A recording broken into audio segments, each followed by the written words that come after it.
ಓಂ ಶಾಂತಿ. ಶಿವ ತಂದೆಯ ಮಧುರ ಮಹಾವಾಕ್ಯ.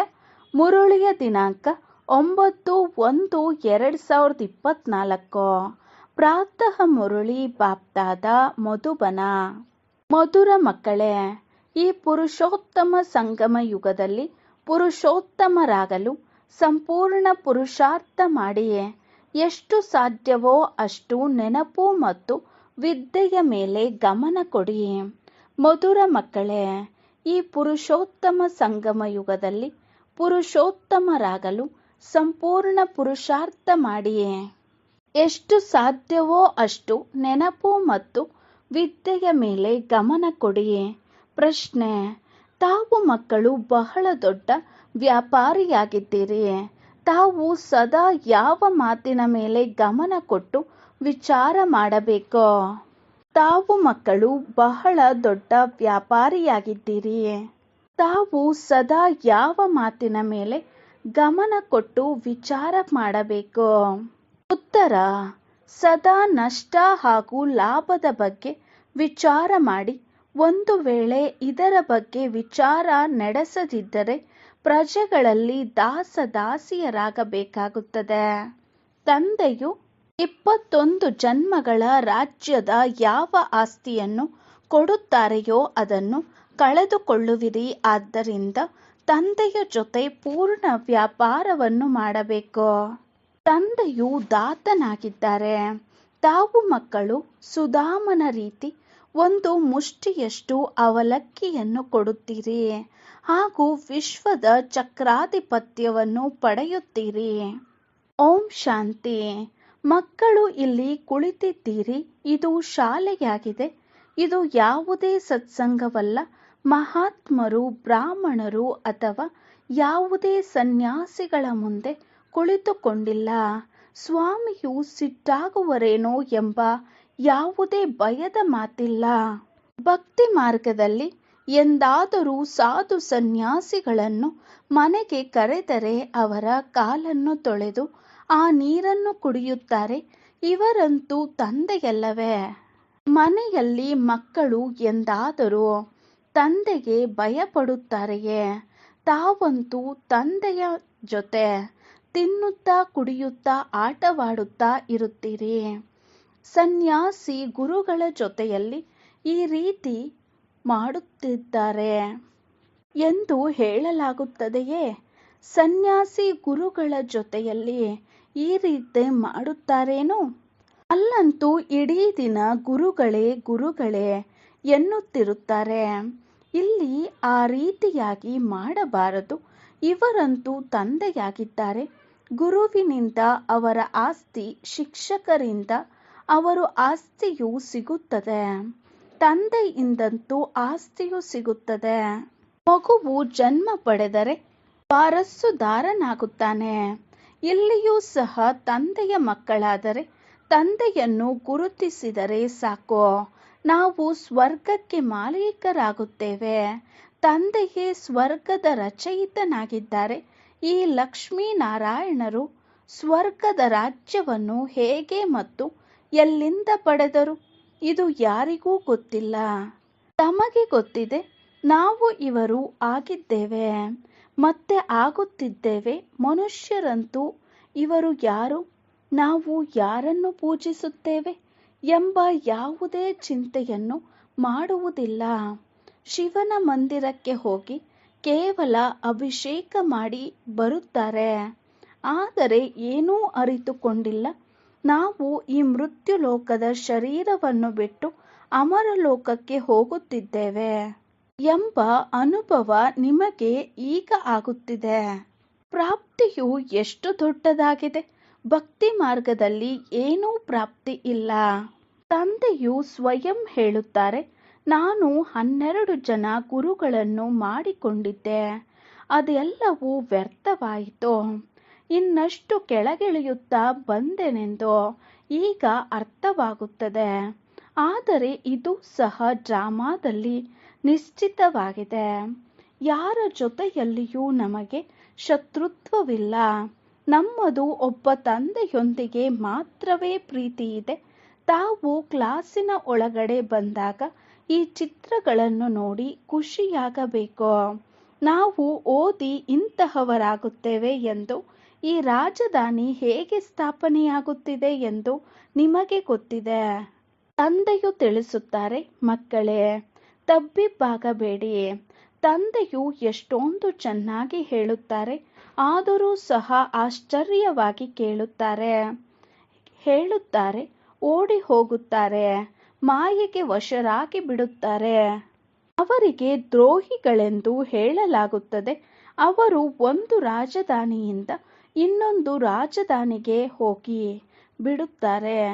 ತಂದೆಯು ಎಷ್ಟೊಂದು ಚೆನ್ನಾಗಿ ಪುರುಷಾರ್ಥ ಮಾಡಿಸುತ್ತಾರೆ. ಭಕ್ತಿ ಮಾರ್ಗದಲ್ಲಿ ಎಷ್ಟೊಂದು ಅಲೆಯುತ್ತಾರೆ. ದಾನ ಪುಣ್ಯ, ತೀರ್ಥಯಾತ್ರೆ, ವ್ರತ, ನಿಯಮ ಇತ್ಯಾದಿಗಳನ್ನು ಬಹಳ ಮಾಡುತ್ತಾರೆ. ಸಾಕ್ಷಾತ್ಕಾರವಾದರೆ ಏನಾಯಿತು? ಏರುವ ಕಲೆಯಂತೂ ಆಗಲಿಲ್ಲ, ಮತ್ತಷ್ಟು ಇಳಿಯುವ ಕಲೆಯಾಯಿತು. ನಿಮ್ಮದು ದಿನ ಪ್ರತಿದಿನ ಏರುವ ಕಲೆಯೇ ಆಗಿದೆ. ಉಳಿದವರೆಲ್ಲರದು ಇಳಿಯುವ ಕಲೆಯಾಗಿದೆ. ಗುರುಗಳೂ ಸಹ ಜ್ಞಾನವನ್ನು ಬ್ರಹ್ಮನ ಹಗಲಾಗಿದೆ, ಭಕ್ತಿಯು ಬ್ರಹ್ಮನ ರಾತ್ರಿಯಾಗಿದೆ ಎಂದು ಹೇಳುತ್ತಾರೆ. ಜ್ಞಾನ ಹಾಗೂ ಭಕ್ತಿಯಲ್ಲಿ ಹಗಲು ರಾತ್ರಿಯ ವ್ಯತ್ಯಾಸವಿದೆ. ಜ್ಞಾನದಿಂದ ಸುಖ ಸಿಗುತ್ತದೆ. ತಂದೆಯು ಎಷ್ಟೊಂದು ಸಹಜವಾಗಿ ತಿಳಿಸುತ್ತಾರೆ, ತಾವೇ ವಿಶ್ವದ ಮಾಲೀಕರಾಗಿದ್ದೀರಿ, ಮತ್ತೆ ತಾವೇ ಇಳಿಯುತ್ತಾ ಬಂದಿರಿ. ತಂದೆಯು ತಿಳಿಸುತ್ತಾರೆ, ಕೇವಲ ತಮ್ಮನ್ನು ಆತ್ಮನೆಂದು ತಿಳಿಯಿರಿ. ಆತ್ಮವು ಅವಿನಾಶಿಯಾಗಿದೆ. ಆತ್ಮವು ಹೇಳುತ್ತದೆ, ಹೇ ಅವಿನಾಶಿ ತಂದೆಯೇ, ತಾವು ಬಂದು ನಮ್ಮನ್ನು ಪಾವನ ಮಾಡಿ, ಇದರಲ್ಲಿ ಮುಕ್ತಿ, ಜೀವನ್ಮುಕ್ತಿ ಎಲ್ಲವೂ ಬಂದು ಬಿಡುತ್ತದೆ. ಭಕ್ತಿಯಲ್ಲಿ ನಾವು ಏನನ್ನು ತಿಳಿದುಕೊಂಡಿರಲಿಲ್ಲ, ಹುಡುಕುತ್ತಲೇ ಇದ್ದೆವು ಎಂಬುದು ಈಗ ತಮಗೆ ಗೊತ್ತಿದೆ. ಹೇ ಭಗವಂತ, ನಮ್ಮ ಮೇಲೆ ದಯೆ ತೋರಿಸು ಎಂದು ಹಾಡುತ್ತಿದ್ದೆವು. ಭಗವಂತ ಎನ್ನುವುದರಿಂದ ಅಷ್ಟೊಂದು ರುಚಿ ಎನಿಸುವುದಿಲ್ಲ. ಆಸ್ತಿಯು ನೆನಪಿಗೆ ಬರುವುದಿಲ್ಲ. ಸರ್ವಶ್ರೇಷ್ಠ ಶಿವ ತಂದೆ ಎನ್ನುತ್ತೀರೆಂದಾಗ ತಕ್ಷಣ ಆಸ್ತಿಯು ನೆನಪು ಬರುತ್ತದೆ. ಇದು ರಾವಣ ರಾಜ್ಯವಾಗಿದೆ ಎಂಬುದು ಈಗ ನಿಮಗೆ ಗೊತ್ತಿದೆ. ಸತ್ಯಯುಗದಲ್ಲಿ ರಾಜ್ಯವಾಗುತ್ತದೆ, ಅಂದರೆ ರಾಮ ರಾಜ್ಯವಾಗುತ್ತದೆ. ಈಗಂತೂ ಕಲಿಯುಗವಾಗಿದೆ. ಸತ್ಯಯುಗದಲ್ಲಿ ಬಹಳ ಕಡಿಮೆ ಮನುಷ್ಯರಿದ್ದರು. ಒಂದೇ ಆದಿ ಸನಾತನ ಧರ್ಮವಿತ್ತು, ಸುಖ ಶಾಂತಿ ಇತ್ತು. ಇಲ್ಲಿ ಮನುಷ್ಯರು ಶಾಂತಿಗಾಗಿ ಅಲೆಯುತ್ತಿರುತ್ತಾರೆ. ಸಮ್ಮೇಳನ ಮುಂತಾದವುಗಳಲ್ಲಿ ಎಷ್ಟೊಂದು ಖರ್ಚು ಮಾಡುತ್ತಿರುತ್ತಾರೆ. ತಾವು ಅವರಿಗೆ ಬರೆಯಬಹುದು, ಶಾಂತಿಯ ಸಾಗರ, ಪವಿತ್ರತೆಯ ಸಾಗರ. ಸಂಪತ್ತಿಗೂ ಸಹ ಅವರು ಸಾಗರರಾಗಿದ್ದಾರೆ. ಎಲ್ಲವೂ ಅವರಿಂದಲೇ ಸಿಗುತ್ತದೆ. ಸತ್ಯಯುಗದಲ್ಲಿ ನಾವು ಬಹಳ ಧನವಂತರಾಗಿದ್ದೇವೆ ಎಂಬುದು ತಮಗೆ ಗೊತ್ತಿದೆ. ವಿಶ್ವದಲ್ಲಿ ಶಾಂತಿಯಂತೂ ಅಲ್ಲಿತ್ತು. ಉಳಿದ ಆತ್ಮರಿಗೆ ಪರಮಧಾಮದ ಮನೆಯಲ್ಲಿ ಶಾಂತಿ ಇರುತ್ತಿದೆ. ವಿಶ್ವದಲ್ಲಿ ನಾವು ಮಾತ್ರ ಇದ್ದಾಗ ಸುಖ ಶಾಂತಿ ಎಲ್ಲವೂ ಇತ್ತು ಅಂದ ಮೇಲೆ ಮಕ್ಕಳಿಗೆ ಬಹಳ ಖುಷಿಯಾಗಬೇಕು. ಅಂತಹ ಸ್ವರ್ಗದ ಬಗ್ಗೆ ಶಾಸ್ತ್ರಗಳಲ್ಲಿ ಏನೇನೋ ಮಾತುಗಳನ್ನು ಬರೆದು ಬಿಟ್ಟಿದ್ದಾರೆ. ಈಗ ತಂದೆಯು ಹೇಳುತ್ತಾರೆ, ನಾವು ನಿಮಗೆ ಇಷ್ಟೊಂದು ತಿಳಿಸುತ್ತೇನೆ, ಇನ್ಯಾವುದೇ ಪ್ರಶ್ನೆಯನ್ನು ಕೇಳುವ ಅವಶ್ಯಕತೆಯೇ ಇರುವುದಿಲ್ಲ. ಮೊದಲು ನನ್ನೊಬ್ಬನನ್ನೇ ನೆನಪು ಮಾಡಿ. ತಾವು ಪತಿತರನ್ನು ಪಾವನ ಮಾಡಿ ಎಂದು ಕರೆಯುತ್ತೀರಿ. ಅರ್ಥಾತ್ ಹಳೆಯ ಜಗತ್ತನ್ನು ಬಂದು ಹೊಸದನ್ನಾಗಿ ಮಾಡಿ ಎಂದು ಹೇಳುತ್ತೀರಿ. ಆದರೆ ಅರ್ಥವೇನೂ ಗೊತ್ತಿಲ್ಲ. ದಾರವು ಕಗ್ಗಂಟಾಗಿದೆ, ಈಗ ಬಿಡಿಸಬೇಕಾಗಿದೆ. ಭಕ್ತಿಯಲ್ಲಿ ಎಷ್ಟೊಂದು ಚಿತ್ರಗಳನ್ನು ಮಾಡಿದ್ದಾರೆ. ಕೃಷ್ಣನಿಗೆ ಚಕ್ರವನ್ನು ಕೊಟ್ಟಿದ್ದಾರೆ, ಅದರಿಂದ ಅಕಾಸುರ ಬಕಾಸುರರನ್ನು ಹೊಡೆದನು. ಅರೆ, ಕೃಷ್ಣನು ಹಿಂಸಕನಾಗಿದ್ದನೇ? ಮತ್ತೆ ಹೇಳುತ್ತಾರೆ, ಇಂತಿಂತಹವರನ್ನೆಲ್ಲ ತಂದಿಟ್ಟುಕೊಂಡನು. ಡಬಲ್ ಹಿಂಸಕನನ್ನಾಗಿ ಮಾಡಿಬಿಟ್ಟಿದ್ದಾರೆ. ಆಶ್ಚರ್ಯವಲ್ಲವೇ? ಯಾರೆಲ್ಲರೂ ಶಾಸ್ತ್ರಗಳನ್ನು ಮಾಡಿದ್ದಾರೆಯೋ ಅವರ ಬುದ್ಧಿಯ ಚಮತ್ಕಾರವಾಗಿದೆ. ನಂತರ ವ್ಯಾಸ ಭಗವಂತ ಎಂದು ಅವರಿಗೆ ಹೇಳುತ್ತಾರೆ. ಈಗ ತಂದೆಯು ತಿಳಿಸುತ್ತಾರೆ, ನನ್ನನ್ನು ನೆನಪು ಮಾಡಿ ಹಾಗೂ ದೈವಿ ಗುಣವನ್ನು ಧಾರಣೆ ಮಾಡಿ. ಬೇರೆ ಯಾವುದೇ ಮಾತಿಲ್ಲ. ತಮ್ಮನ್ನು ಯೋಗದಲ್ಲಿ ಕೂರಿಸುತ್ತಾರೆ, ಏಕೆಂದರೆ ಅನೇಕರು ತಂದೆಯನ್ನು ನೆನಪೇ ಮಾಡುವುದಿಲ್ಲ. ತಮ್ಮ ವ್ಯವಹಾರದಲ್ಲಿ ಇದ್ದು ಬಿಡುತ್ತಾರೆ. ಅವರಿಗೆ ಸಮಯವೇ ಇರುವುದಿಲ್ಲ. ಆದರೆ ಕೆಲಸ ಇತ್ಯಾದಿಯನ್ನು ಮಾಡುತ್ತಿದ್ದರೂ ಸಹ ಬುದ್ಧಿಯಿಂದ ತಂದೆಯನ್ನು ನೆನಪು ಮಾಡಬೇಕು. ನಾನು ಪ್ರಿಯತಮನಿಗೆ ತಾವು ಪ್ರಿಯತಮೆಯರಾಗಿದ್ದೀರಿ. ಬೇರೆಲ್ಲ ಸಂಘವನ್ನು ಬಿಟ್ಟು ನನ್ನೊಬ್ಬನ ಸಂಘವನ್ನು ಮಾಡಿ ಎಂದು ಈಗ ನಾನು ಹೇಳುತ್ತೇನೆ. ತಿನ್ನುತ್ತಾ ಕುಡಿಯುತ್ತಾ ಕೇವಲ ಈ ಅಭ್ಯಾಸವನ್ನು ಮಾಡಿಕೊಳ್ಳಿ.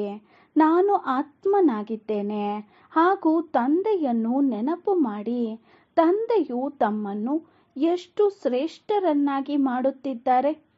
ತಾವು ಈ ನಯಾ ಪೈಸೆಯ ಮಾತನ್ನು ಕೇಳುವುದಿಲ್ಲವೇನೋ? ನನ್ನನ್ನು ನೆನಪು ಮಾಡುವುದಿಲ್ಲ. ತಮ್ಮ ಮಕ್ಕಳನ್ನು ನೆನಪು ಮಾಡುತ್ತೀರಿ. ನನ್ನನ್ನು ನೆನಪು ಮಾಡಲು ಸಾಧ್ಯವಿಲ್ಲವೇ? ನನ್ನನ್ನು ನೆನಪು ಮಾಡಿ ಎಂದು ತಂದೆಯು ಪ್ರತ್ಯಕ್ಷದಲ್ಲಿ ಬಂದು ತಿಳಿಸುತ್ತಾರೆ. ಕಲ್ಪದ ಮೊದಲು ಸಹ ಸಮ್ಮುಖದಲ್ಲಿ ಬಂದು ತಿಳಿಸಿದ್ದರು. ಈಗಲೂ ಸಹ ತಿಳಿಸುತ್ತಾರೆ. ಮಧುರಾತಿ ಮಧುರ ಮಕ್ಕಳೇ, ಕಲ್ಪದ ನಂತರ ಸಿಕ್ಕಿರುವ ಮುದ್ದಾದ ಮಕ್ಕಳೇ, ಈಗ ನಿಮ್ಮ 84 ಜನ್ಮಗಳು ಪೂರ್ಣವಾಯಿತು. ಈಗ ಹಿಂತಿರುಗಿ ಹೋಗಲು ತಾವು ಖಂಡಿತ ಪವಿತ್ರರಾಗಲೇಬೇಕಾಗಿದೆ. ವಿಕಾರದಲ್ಲಿ ಹೋಗುವ ಕಾರಣ ತಾವು ಬಹಳ ಪತಿತರಾಗಿದ್ದೀರಿ. ಪಾವನರಾಗದಿದ್ದರೆ ಪದವಿಯೂ ಕಡಿಮೆ ಸಿಗುತ್ತದೆ. ತಮ್ಮನ್ನು ಆತ್ಮನೆಂದು ತಿಳಿದು ತಂದೆಯನ್ನು ನೆನಪು ಮಾಡಿ. 84 ಜನ್ಮಗಳ ಚಕ್ರವನ್ನು ನೆನಪು ಮಾಡಿ. ಇದೇ ಸ್ವದರ್ಶನ ಚಕ್ರವಾಗಿದೆ. ಇದರ ಅರ್ಥವೂ ಸಹ ಯಾರಿಗೂ ಗೊತ್ತಿಲ್ಲ. ಮುಖದಿಂದ ಜ್ಞಾನದ ಶಂಕುವನ್ನು ಮೊಳಗಿಸಬೇಕಾಗಿದೆ. ಇದು ಜ್ಞಾನದ ಮಾತುಗಳಾಗಿವೆ. ಇವರು ನಿಮ್ಮ ಬೇಹದ್ದಿನ ತಂದೆಯಾಗಿದ್ದಾರೆ. ಸ್ವರ್ಗದ ರಚಯಿತನಾಗಿದ್ದಾರೆ. ತಂದೆಯನ್ನು ನೆನಪು ಮಾಡಿದಾಗ ನಿಮ್ಮದು ಏರುವ ಕಲೆಯಾಗುತ್ತದೆ. ಎಷ್ಟೊಂದು ಸಹಜ ಮಾತಾಗಿದೆ. ಇದು ಮಾಡಲ್ಪಟ್ಟ ನಾಟಕವಾಗಿದೆ ಎಂಬುದನ್ನು ತಾವು ಮಕ್ಕಳು ಈಗ ತಿಳಿದುಕೊಂಡಿದ್ದೀರಿ. ಪ್ರತಿ 5000 ವರ್ಷಗಳ ನಂತರ ತಂದೆಯು ಬರುತ್ತಾರೆ. ಈಗ ತಾವು ಪುರುಷಾರ್ಥ ಮಾಡಿ. ಈಗ ತಾವು ಹಣದ ಹಿಂದೆ ಏಕೆ ಹೋಗುತ್ತೀರಿ? ತಿಂಗಳಿಗೆ 1-2 ಲಕ್ಷಗಳಷ್ಟು ಸಂಪಾದನೆ ಮಾಡಿದರೆ ಅದು ಸಹ ಸಮಾಪ್ತಿಯಾಗುತ್ತದೆ. ಮಕ್ಕಳು ಯಾರೂ ಸಹ ಅದನ್ನು ಉಪಯೋಗಿಸಲು ಇರುವುದಿಲ್ಲ.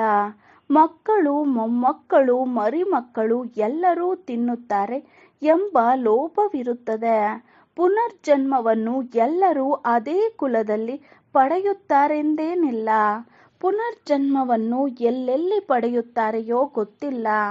ತಾವು ಇಲ್ಲಿ 21 ಜನ್ಮಗಳ ಆಸ್ತಿಯನ್ನು ಪಡೆಯುತ್ತೀರಿ.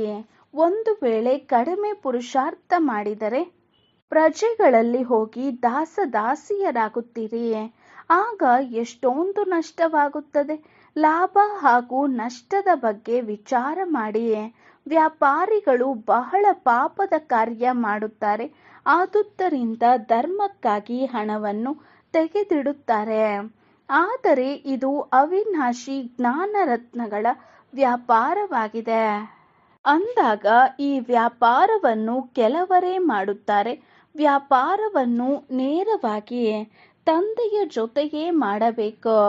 ತಂದೆಯು ಜ್ಞಾನ ರತ್ನಗಳನ್ನು ಕೊಡುತ್ತಾರೆ. ಅವರು ದಾತನಾಗಿದ್ದಾರೆ.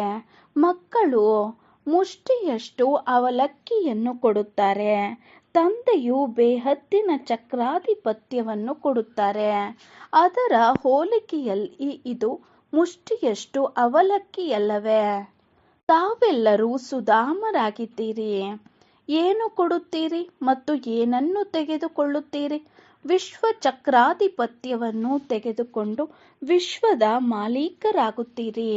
ಒಂದೇ ಭಾರತ ಖಂಡವಾಗುತ್ತದೆ ಎಂದು ಬುದ್ಧಿಯು ಹೇಳುತ್ತದೆ. ಪ್ರಕೃತಿಯೂ ಸಹ ಹೊಸದಾಗುತ್ತದೆ. ಆತ್ಮವೂ ಸಹ ಸತೋಪ್ರಧಾನವಾಗುತ್ತದೆ. ಸತ್ಯಯುಗದಲ್ಲಿ ತಾವು ದೇವತೆಗಳಿದ್ದಾಗ ಪವಿತ್ರ ಚಿನ್ನವಾಗಿತ್ತು. ನಂತರ ತ್ರೇತಾದಲ್ಲಿ ಸ್ವಲ್ಪ ಬೆಳ್ಳಿ ಆತ್ಮದಲ್ಲಿ ಸೇರ್ಪಡೆಯಾಯಿತು. ಅದಕ್ಕೆ ಬೆಳ್ಳಿ ಯುಗ ಎನ್ನಲಾಗುತ್ತದೆ. ಏಣಿಯನ್ನು ಇಳಿಯುತ್ತಾ ಹೋಗುತ್ತೀರಿ. ಈ ಸಮಯದಲ್ಲಿ ತಾವು ಬಹಳ ಶ್ರೇಷ್ಠರಾಗುತ್ತಿದ್ದೀರಿ. ವಿರಾಟ ರೂಪದ ಚಿತ್ರವೂ ಇದೆ, ಆದರೆ ಅದರ ಅರ್ಥವನ್ನಂತೂ ತಿಳಿದುಕೊಂಡೇ ಇಲ್ಲ. ಎಷ್ಟೊಂದು ಚಿತ್ರಗಳಿವೆ. ಕೆಲವರು ಕ್ರಿಸ್ತನ ಚಿತ್ರವನ್ನು ಇಟ್ಟುಕೊಂಡಿರುತ್ತಾರೆ. ಇನ್ನು ಕೆಲವರು ಸಾಯಿಬಾಬನ ಚಿತ್ರವನ್ನು ಇಟ್ಟುಕೊಂಡಿರುತ್ತಾರೆ. ಮುಸಲ್ಮಾನರನ್ನು ಗುರುಗಳನ್ನಾಗಿ ಮಾಡಿಕೊಳ್ಳುತ್ತಾರೆ. ನಂತರ ಅಲ್ಲಿ ಹೋಗಿ ಕುಡಿತದ ಕೂಟಗಳನ್ನು ಮಾಡುತ್ತಾರೆ. ತಂದೆಯು ತಿಳಿಸುತ್ತಾರೆ, ಎಷ್ಟೊಂದು ಅಜ್ಞಾನ ಅಂಧಕಾರವಿದೆ. ಇದೆಲ್ಲವೂ ಭಕ್ತಿಯ ಅಂಧಕಾರವಾಗಿದೆ. ಸಂಘದಿಂದ ಬಹಳ ಎಚ್ಚರಿಕೆಯಿಂದ ಇರಬೇಕು. ಸಂಘ ಮೇಲೆತ್ತುತ್ತದೆ, ಕೆಟ್ಟ ಸಂಘವು ಮುಳುಗಿಸುತ್ತದೆ ಎಂದು ಹೇಳಲಾಗುತ್ತದೆ. ಮಾಯೆಯ ಪಂಚವಿಕಾರಗಳ ಕೆಟ್ಟ ಸಂಘವಾಗಿದೆ. ಈಗ ತಮಗೆ ಸತ್ಯ ತಂದೆಯ ಸಂಘವು ಸಿಕ್ಕಿದೆ. ಇದರಿಂದ ತಾವು ಪಾರಾಗುತ್ತಿದ್ದೀರಿ. ತಂದೆಯೇ ಸತ್ಯವನ್ನು ಹೇಳುತ್ತಾರೆ. ಕಲ್ಪ ಕಲ್ಪವೂ ತಮಗೆ ಸತ್ಯ ತಂದೆಯ ಸಂಘವು ಸಿಗುತ್ತದೆ. ಮತ್ತೆ ಅರ್ಧ ಕಲ್ಪದ ನಂತರ ರಾವಣನ ಕೆಟ್ಟ ಸಂಘವು ಸಿಗುತ್ತದೆ. ಇದೂ ಸಹ ಗೊತ್ತಿದೆ. ಕಲ್ಪದ ಮೊದಲಿನಂತೆ ರಾಜಧಾನಿಯು ಖಂಡಿತ ಸ್ಥಾಪನೆಯಾಗುತ್ತದೆ. ತಾವು ಖಂಡಿತ ವಿಶ್ವದ ಮಾಲೀಕರಾಗುತ್ತೀರಿ. ಇಲ್ಲಂತೂ ವಿಭಜನೆಯಾದ ಕಾರಣ ಎಷ್ಟೊಂದು ಜಗಳಗಳಾಗುತ್ತವೆ. ಅಲ್ಲಂತೂ ಒಂದೇ ಧರ್ಮವಿತ್ತು. ಯಾವಾಗ ಅದ್ವೈತ ದೇವತೆಗಳ ರಾಜ್ಯವಿತ್ತು ಆಗ ವಿಶ್ವದಲ್ಲಿ ಶಾಂತಿ ಇತ್ತು. ಒಂದೇ ಧರ್ಮವಿತ್ತು, ಅಲ್ಲಿ ಅಶಾಂತಿ ಎಲ್ಲಿಂದ ಬರುತ್ತದೆ? ಅದು ಈಶ್ವರೀಯ ರಾಜ್ಯವಾಗಿದೆ. ಆಧ್ಯಾತ್ಮಿಕ ಜ್ಞಾನದಿಂದ ಪರಮಾತ್ಮನು ರಾಜಧಾನಿಯನ್ನು ಸ್ಥಾಪನೆ ಮಾಡಿದರೆಂದ ಮೇಲೆ ಖಂಡಿತ ಸುಖವಿರುತ್ತದೆ. ತಂದೆಗೆ ಮಕ್ಕಳ ಮೇಲೆ ಪ್ರೀತಿ ಇರುತ್ತದೆಯಲ್ಲವೇ? ತಂದೆಯು ತಿಳಿಸುತ್ತಾರೆ, ತಾವು ಎಷ್ಟು ಕಷ್ಟಪಡುತ್ತೀರಿ ಎಂದು ನನಗೆ ಗೊತ್ತಿದೆ. ಭಗವಂತನು ಯಾವುದಾದರೊಂದು ರೂಪದಲ್ಲಿ ಬರುತ್ತಾರೆಂದು ತಿಳಿಯುತ್ತೀರಿ. ಕೆಲವೊಮ್ಮೆ ಬಸವನ ಮೇಲೆ ಸವಾರಿಯನ್ನು ತೋರಿಸುತ್ತಾರೆ. ಈಗ ಬಸವನ ಮೇಲೆ ಎಂದಾದರೂ ಸವಾರಿಯಾಗುತ್ತದೆಯೇನು? ಎಷ್ಟೊಂದು ಅಂಧಕಾರವಾಗಿದೆ. ಅಂದ ಮೇಲೆ ತಾವು ಮಕ್ಕಳು ಎಲ್ಲರಿಗೂ ತಿಳಿಸಿ, ತಂದೆಯು ಆಸ್ತಿಯನ್ನು ಕೊಡಲು ಬಂದಿದ್ದಾರೆ. ಬ್ರಹ್ಮಾವರ ಅಂದರೆ ಬ್ರಹ್ಮ ತಂದೆಯ ಮೂಲಕ ಹೊಸ ಜಗತ್ತಿನ ಸ್ಥಾಪನೆಯಾಗುತ್ತಿದೆ. ತಂದೆಯು ಸದಾ ಆಲದ ಮರದ ಉದಾಹರಣೆಯನ್ನು ಕೊಡುತ್ತಾರೆ. ಹಾಗೆಯೇ ಇದರ ಯಾವ ತಳಹದಿ ಇದೆಯೋ ಮತ್ತೆ ಅದರ ಸ್ಥಾಪನೆ ಮಾಡುತ್ತಿದ್ದಾರೆ. ಮತ್ತೆ ಬೇರೆ ಯಾವುದೇ ಧರ್ಮವಿರುವುದಿಲ್ಲ. ಭಾರತವು ಅವಿನಾಶಿ ಖಂಡ ಹಾಗೂ ಅವಿನಾಶಿ ತೀರ್ಥವಾಗಿದೆ. ತಂದೆಯ ಜನ್ಮಸ್ಥಾನವಾಗಿದೆ. ತಂದೆಯು ಪ್ರೀತಿಯಿಂದ ಮಧುರಾತಿ ಮಧುರ ಮಕ್ಕಳಿಗೆ ತಿಳಿಸುತ್ತಾರೆ. ಶಿಕ್ಷಕನ ರೂಪದಲ್ಲಿ ಓದಿಸುತ್ತಾರೆ. ತಾವು ಮಕ್ಕಳು ಓದಿ ನನಗಿಂತಲೂ ಶ್ರೇಷ್ಠರಾಗುತ್ತೀರಿ. ನಾನಂತೂ ರಾಜ್ಯವನ್ನು ತೆಗೆದುಕೊಳ್ಳುವುದಿಲ್ಲ. ನನ್ನನ್ನು ಎಂದಾದರೂ ಸ್ವರ್ಗದಲ್ಲಿ ಬನ್ನಿ ಎಂದು ಕರೆದಿದ್ದೀರೇನೋ? ನಾನು ನಿಮ್ಮನ್ನು ಸ್ವರ್ಗಕ್ಕೆ ಕಳುಹಿಸುತ್ತೇನೆ. ಈ ಆಟವು ಎಷ್ಟೊಂದು ಚೆನ್ನಾಗಿದೆ, ಒಳ್ಳೆಯದು.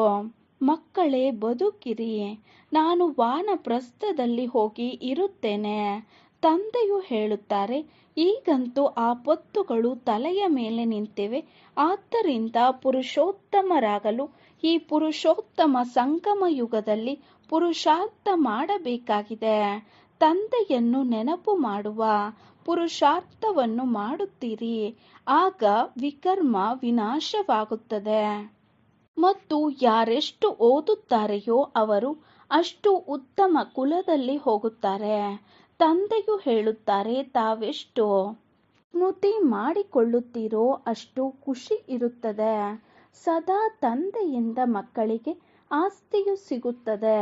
ಲೌಕಿಕದಲ್ಲಿ ಗಂಡು ಮಕ್ಕಳಿಗೆ ಸಿಗುತ್ತದೆ, ಹೆಣ್ಣು ಮಕ್ಕಳನ್ನು ದಾನ ಮಾಡುತ್ತಾರೆ. ಇಲ್ಲಂತೂ ಎಲ್ಲ ಆತ್ಮಗಳಿಗೂ ಬೇಹದ್ದಿನ ಆಸ್ತಿಯು ಸಿಗುತ್ತದೆ.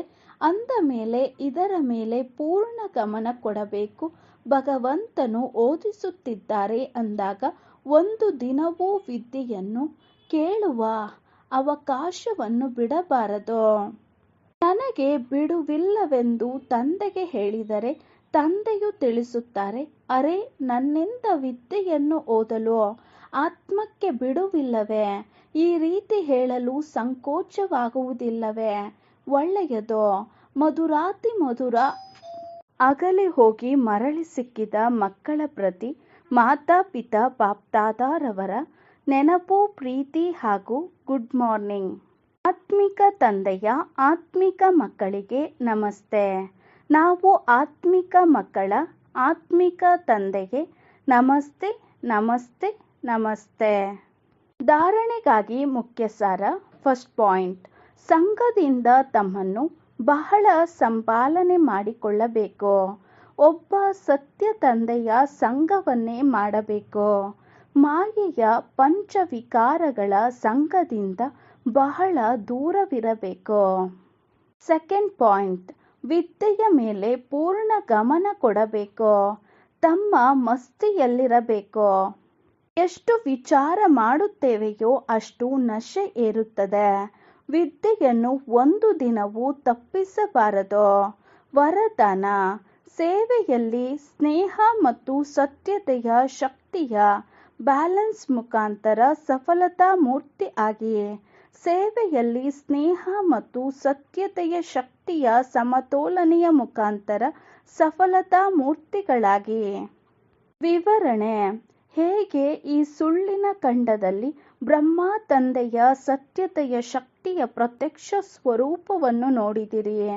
ಅವರ ಶಕ್ತಿಯುತ ಮಾತಿನಲ್ಲಿ ಎಂದೂ ಅಹಂಕಾರವು ಕಂಡು ಬರುತ್ತಿರಲಿಲ್ಲ. ಶಕ್ತಿಶಾಲಿ ಮಾತಿನಲ್ಲಿ ಸ್ನೇಹ ತುಂಬಿರುತ್ತಿತ್ತು. ಶಕ್ತಿಶಾಲಿಯ ಮಾತು ಕೇವಲ ಪ್ರಿಯ ಅಲ್ಲ, ಅಂದರೆ ಅವರು ಪ್ರಿಯವಾಗಿ ಅಷ್ಟೇ ಅಲ್ಲ, ಪ್ರಭಾವಶಾಲಿಗಳೂ ಆಗಿರುತ್ತಾರೆ. ಆಗಿದ್ದಲ್ಲಿ ತಂದೆಯನ್ನು ಅನುಸರಿಸಿ ಸ್ನೇಹ ಮತ್ತು ಶಕ್ತಿ, ನಿರ್ಮಾಣತೆ ಮತ್ತು ಮಹಾನತೆ ಎರಡೂ ಜೊತೆ ಜೊತೆ ಕಂಡುಬರಲಿ. ವರ್ತಮಾನ ಸಮಯ ಸೇವೆಯಲ್ಲಿ ಈ ಸಮತೋಲನೆಯ ಕಡೆ ಗಮನ ಕೊಡಿ, ಆಗ ಸಫಲತಾ ಮೂರ್ತಿಗಳಾಗಿ ಬಿಡುವಿರಿ. ಸ್ಲೋಗನ್: ನನ್ನದು ಎನ್ನುವುದನ್ನು ನಿನ್ನದು ಎನ್ನುವುದರಲ್ಲಿ ಪರಿವರ್ತನೆ ಮಾಡುವುದರ ಅರ್ಥ ಭಾಗ್ಯದ ಅಧಿಕಾರ ಪಡೆಯುವುದು. ನನ್ನದು ಎನ್ನುವುದನ್ನು ನಿನ್ನದು ಎನ್ನುವುದರಲ್ಲಿ ಪರಿವರ್ತನೆ ಮಾಡುವುದರ ಅರ್ಥ ಭಾಗ್ಯದ ಅಧಿಕಾರ ಪಡೆಯುವುದು. ಅವ್ಯಕ್ತ ಸೈಲೆನ್ಸ್ನ ಮೂಲಕ ಡಬಲ್ ಲೈಟ್ ಫರಿಸ್ತಾ ಸ್ಥಿತಿಯ ಅನುಭವ ಮಾಡಿ. ಅವ್ಯಕ್ತ ಸೈಲೆನ್ಸ್ನ ಮೂಲಕ ಡಬಲ್ ಲೈಟ್ ಫರಿಸ್ತಾ ಸ್ಥಿತಿಯ ಅನುಭವ ಮಾಡಿ. ಮೊದಲು ದೇಹದ ಆಕರ್ಷಣೆಯನ್ನು ಸಮಾಪ್ತಿ ಮಾಡಿ, ಆಗ ಸಂಬಂಧ ಮತ್ತು ಪದಾರ್ಥದಿಂದ ಆಕರ್ಷಣೆ ಸ್ವತಃ ಸಮಾಪ್ತಿಯಾಗಿ ಬಿಡುತ್ತದೆ. ಫರಿಸ್ತೆಯಾಗಿ ಮೊದಲು ಈ ಅಭ್ಯಾಸ ಮಾಡಿ. ಈ ದೇಹ ಸೇವಾರ್ಥವಾಗಿದೆ, ಅತ್ಯಮೂಲ್ಯ ಆಸ್ತಿಯಾಗಿದೆ. ನಾನು ನಿಮಿತ್ತನಾಗಿದ್ದೇನೆ. ನಂತರ ನೋಡಿ ಫರಿಸ್ತೆಯಾಗುವುದು ಎಷ್ಟು ಸಹಜವೆನಿಸುತ್ತದೆ. ಓಂ ಶಾಂತಿ.